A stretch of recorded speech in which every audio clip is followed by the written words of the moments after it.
જય શ્રી રામ. બધાને મસ્ત મજાના મિની વ્લોગમાં બધાનું હાર્દિક સ્વાગત છે. આજ તો સાંજે મસ્ત મજાના ભરેલા ભીંડાનું શાક હતું, કારણ કે બોસનો ઓર્ડર હતો કે સાંજે ભરેલા ભીંડાનું શાક કરજે. તો આટલો મસ્ત મજાની બધી તૈયારી કરવા માંડી જાઉં. ચટણી ખાંડી નાખીને તો લાગતી હતી બહુ તીખી, અને મને તો સ્મેલ છે ને તીખાશ લાગતી હતી. તો વિચાર કરો મેં કેવી બનાવી. બધા ભીંડા ભરી નાખ્યા મસ્ત મજાના. જો હવે એનો વઘાર કરવા રસોડામાં લઈ જવાના છે. જો રસોડામાં પહોંચી ગયા અને મસ્ત મજાના ભીંડાના શાકનો વઘાર કરીને કે તમે ભરેલા ભીંડાનું શાક કેવી રીતના બનાવો જરાક કમેન્ટ કરજો. અને મારા બોસને તો છે ને ભરેલા ભીંડાનું શાક બહુ આવે, એટલે કે જીતને.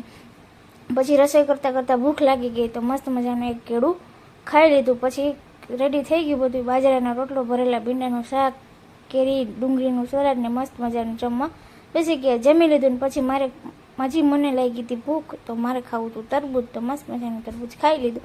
મિની વ્લોગમાં આટલું. ફરી મળીએ નવા મિની વ્લોગ સાથે. ત્યારથી ખુશ રહેજો, ખુશ રહેવા દેજો. જય શ્રી રામ.